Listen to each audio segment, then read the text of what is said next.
Hey everyone, it's Jolt here. Today I want to cover three topics. First, I want to share with you what I found in my quick research or investigation about these outrageous statements about the power of visuals. Second, in this investigation I came across a very interesting article, so I want to share with you what I found in that article. And third, I want to give you some practical takeaways. So what can you do with all this information? Let's start with these outrageous statements, and I'm sure you've come across these yourself. So for example, this blog post says that we process images 60,000 times faster than text. It takes 13 milliseconds for the brain to process a visual, and 90% of the information we receive or process is visual. Many links lead to the 3M meeting network, where, for example, one of the claims is that visual aids can improve learning by up to 400%. Or there's this LinkedIn article that repeats all the previous claims, plus adds that people recall 80% of what they see, 10% of what they hear, and 20% of what they read. Or in this book, Visual Tools for Transforming Information into Knowledge by David Hurley, there's this claim referencing research that around 70% of the information from our environment is received through our eyes. And then there are these other articles that talk about the picture superiority effect. So here's a quiz for you. Which of these statements that you can see here are based on actual research and which are not, which are just folk wisdom or head-on incorrect? First, 90% of the information processed by the brain is visual. True or false?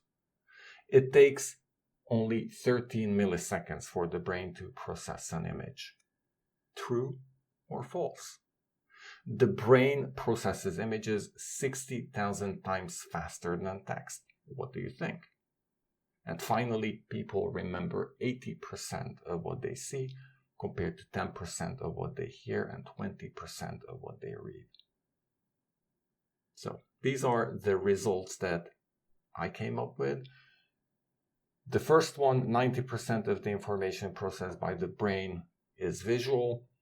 Sort of sounds reasonable, but I didn't find any rigorous research. Also, the number David Hurley references is 70%. This article and the LinkedIn article says 90%. I don't think that there's really a number here, or at least most probably it's neither of these two. Then the second one about the 13 milliseconds, there is actually a research paper. You can find this, you can search for this. I'm going to include the link in the video description. It's from 2013. This actually describes the experiment and describes how the 13 milliseconds was measured. So this is actually real research and repeatable research. This statement about the 60,000 times faster processing of images over text does not seem to have any real research base.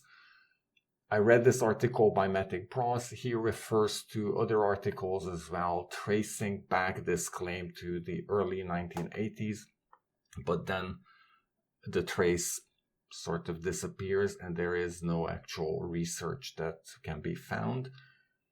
And Hilje de Boer did a more in-depth research. Again, you can find this article as well, into the claim of the 10, 20, 80% and found that there is no actual research evidence, or at least Hilje was able to find all sorts of references to articles and then the trace disappeared. It seems that the origin of this statement starts somewhere back in 1946 when Edgar Dale produced the Cone of Experience. Based on this, the National Training Laboratories produced this pyramid, or at least assumedly based on this because the two look similar, in 1960, but Hillier was not able to identify if there's any research proving the numbers to be like this. And finally, there's this article by Treichler in 1967 that again looks similar in terms of it. There are percentages and there are things like read, hear, see. The numbers are different, but so again, no research backing, or at least no reference to the actual research and experiment that was done. So in essence, we can say that the 10, 20, 80% statement is more folk wisdom and probably incorrect, definitely not based on some research. Of course, if on any of these you have the research paper, please share with us in the comments below. We would love to read it and see it. Until I do so, I'm going to believe that these statements are not true, except for the 13 milliseconds. But so what do you do with this information? It's great to know it's not true, but so what?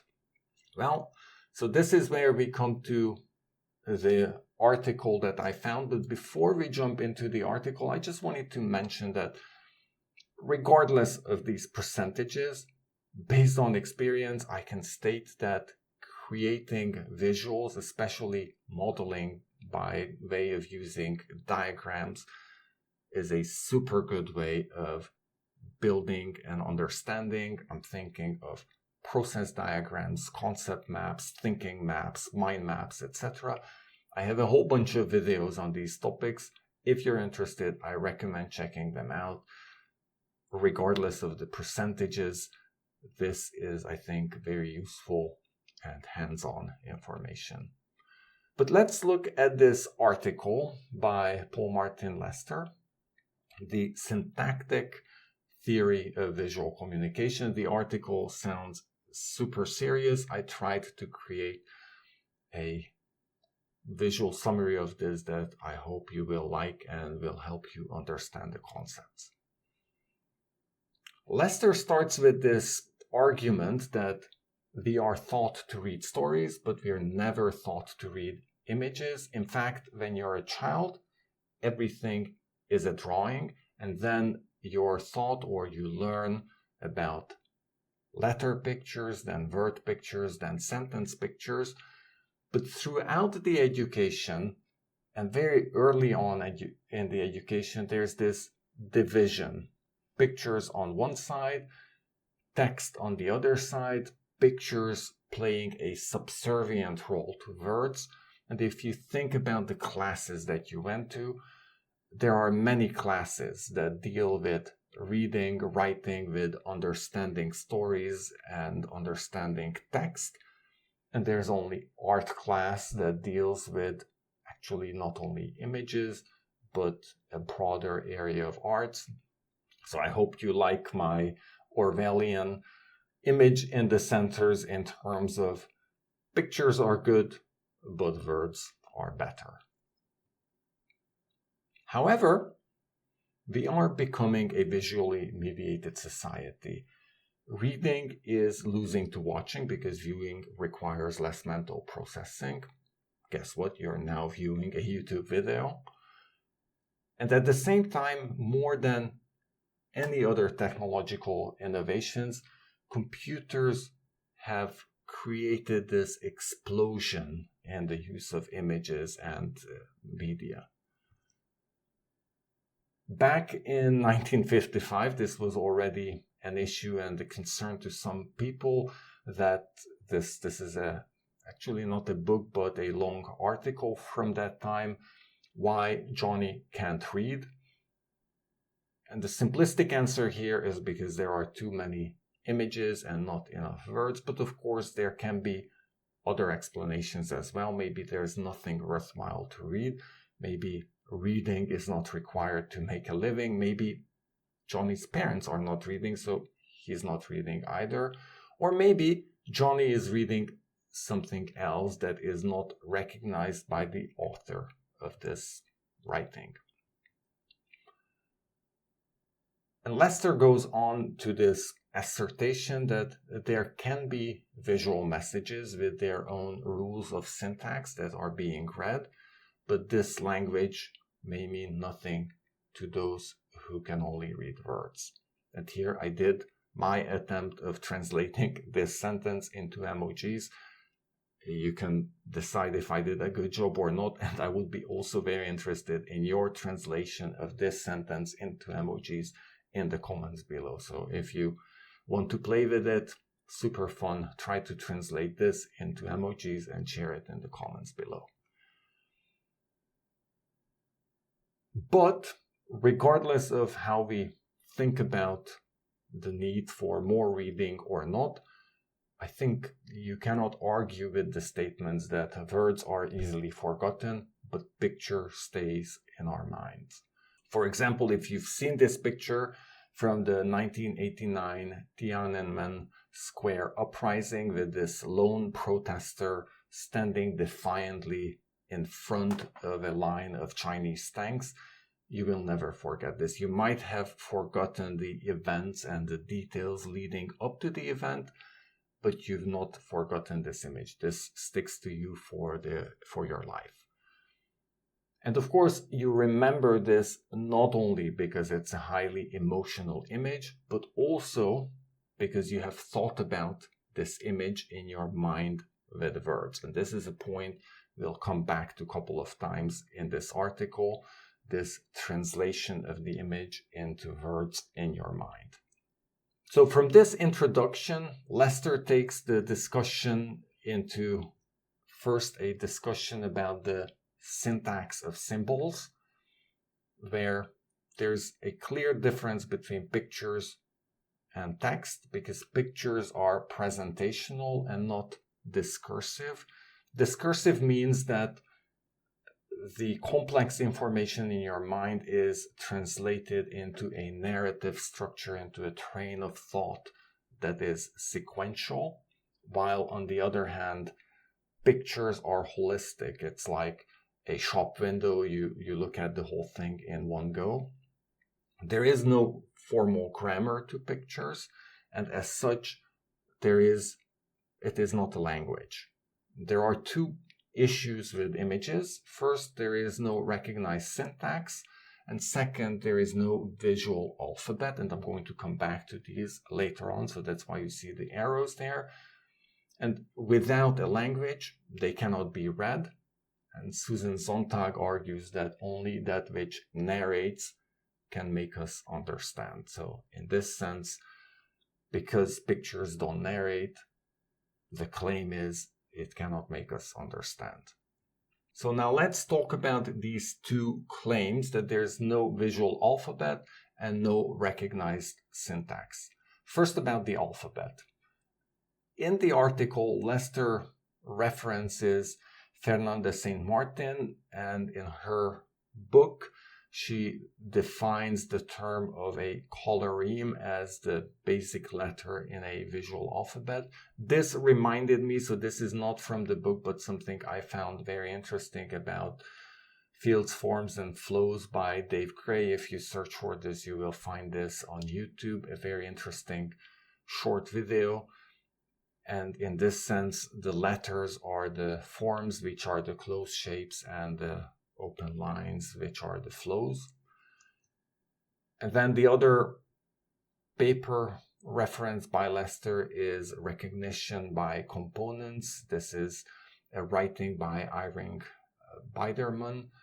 Biderman talks about the concept of geons as visual phonemes. And he argues that the brain uses these geons to store images symbolically in our brain. And he was able to identify, I think, something like 30 to 60 geons that can describe everything. I don't actually remember the number. You can look in the article.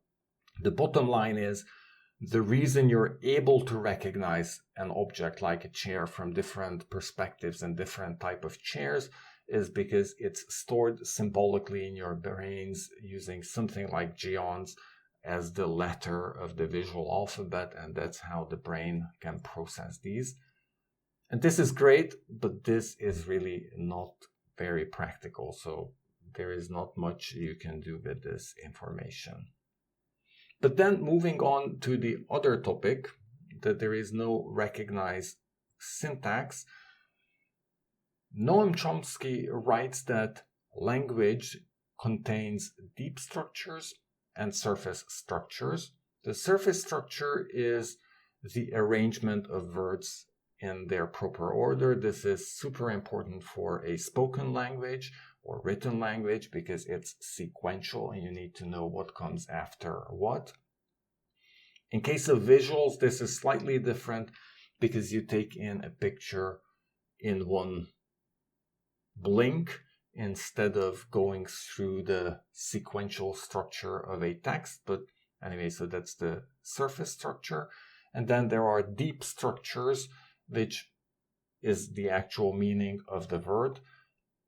And it's interesting that if you understand the surface structure, you can still understand the purpose of the word, even if you don't understand the actual meaning of the word, and much is lost without grasping the true meaning of words. You can experience this if you read books from 100, 200 years ago.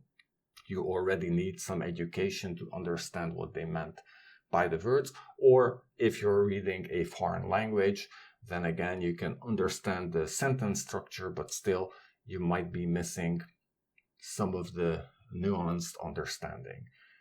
And this sort of linked in my mind this Lex Fridman show, that's actually the recent Lex Fridman show, an interview with Elon Musk about Neuralink.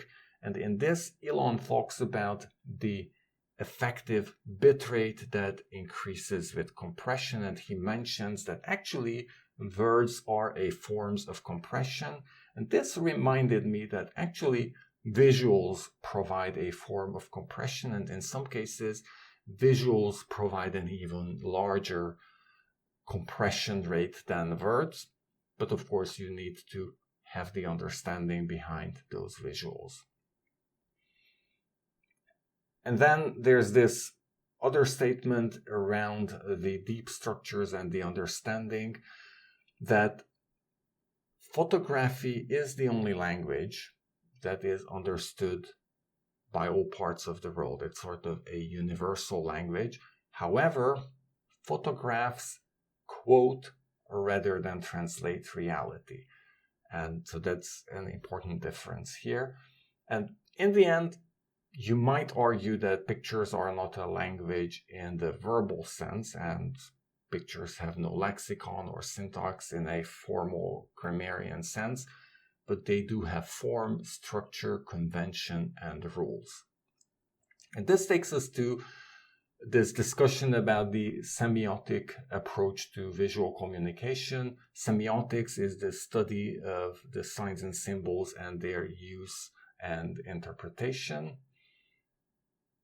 In this sense, images are a collection of signs that are linked together in some way by the viewer.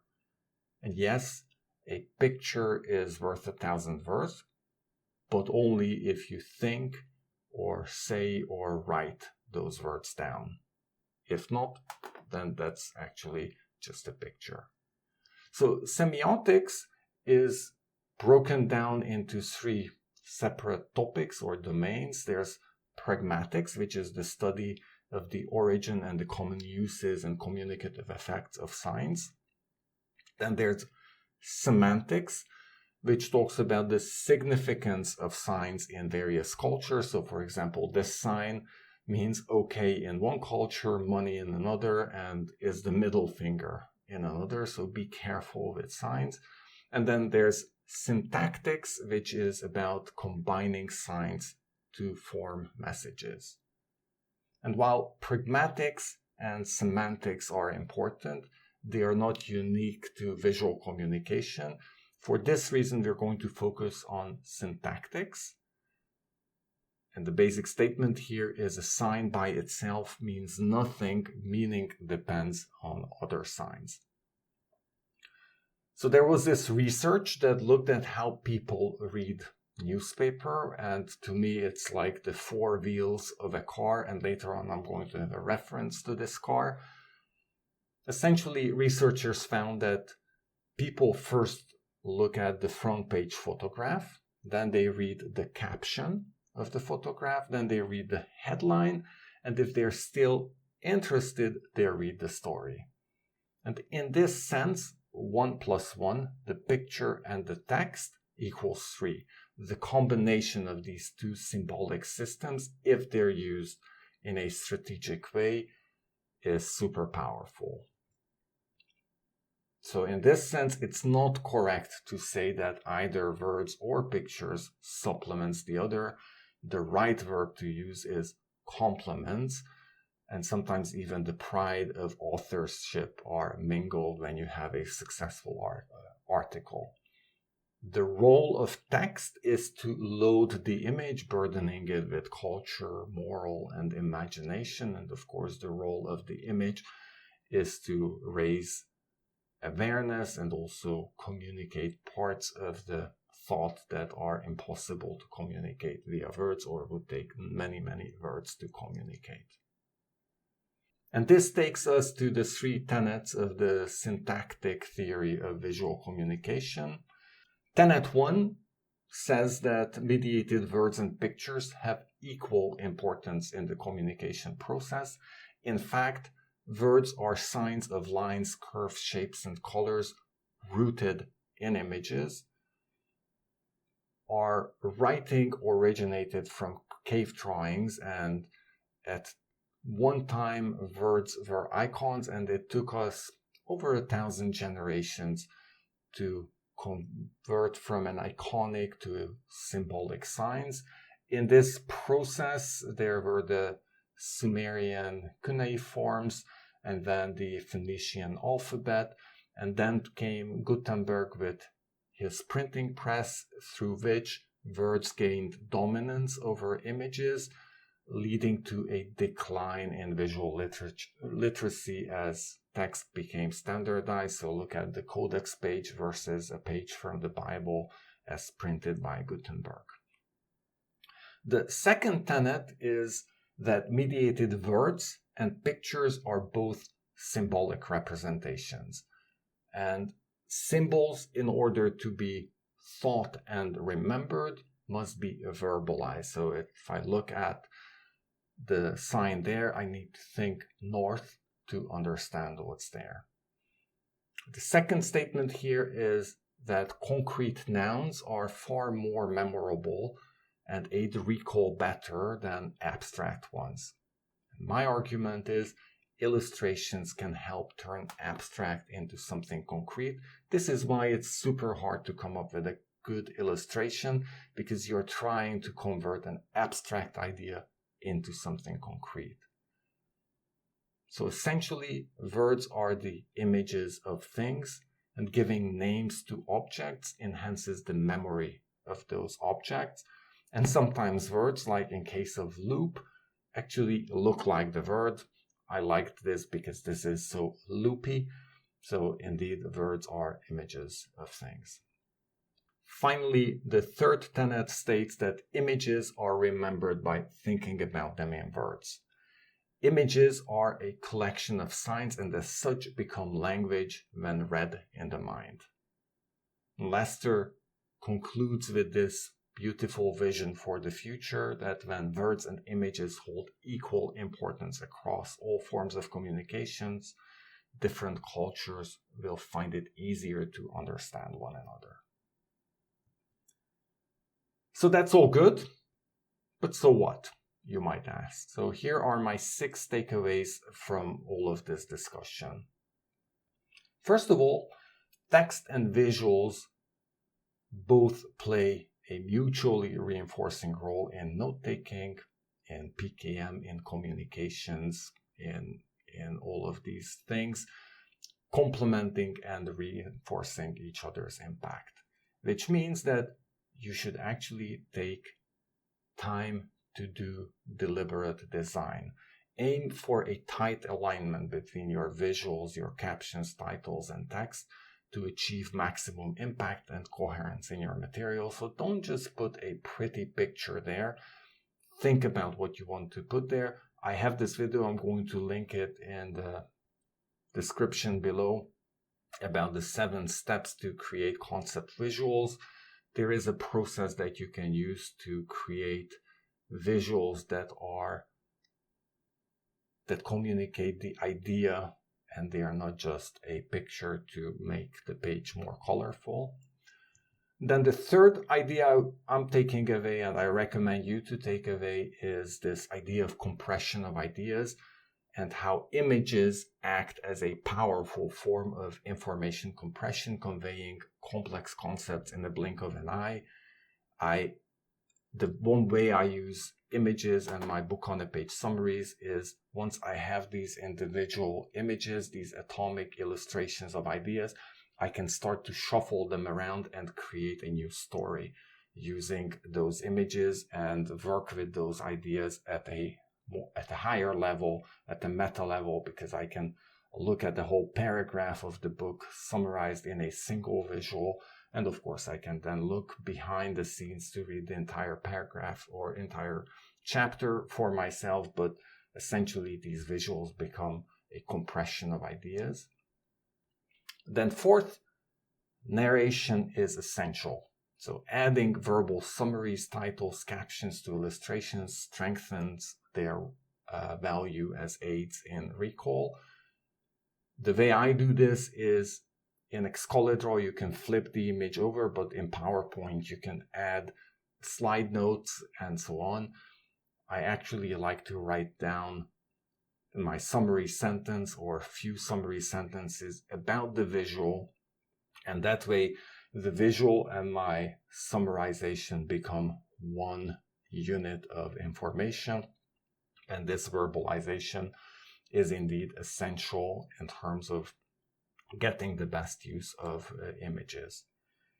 Then fifth is this idea about abstract to concrete, the idea that we remember the concrete much better than the abstract, and my argument that visuals, creating illustrations, is the process of transforming the abstract into concrete.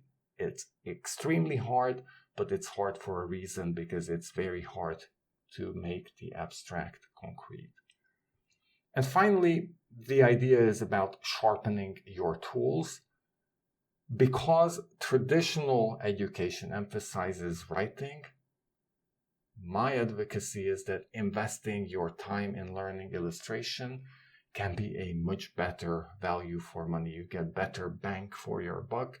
Instead of going to another writing course, I recommend you check out my visual thinking workshop. Cohort 10 starts at the end of August. There are still places available, so if you're interested, check the link in the description and join Cohort 10. So that's all I wanted to share with you today. We looked at these outrageous statements and concluded that most of them are not based on actual research. We spent more time looking at this paper by Paul Martin Lester, and then hopefully these 6 takeaways, you find them practical and will help you take your communication, your PKM, your note-taking to the next level. Thank you.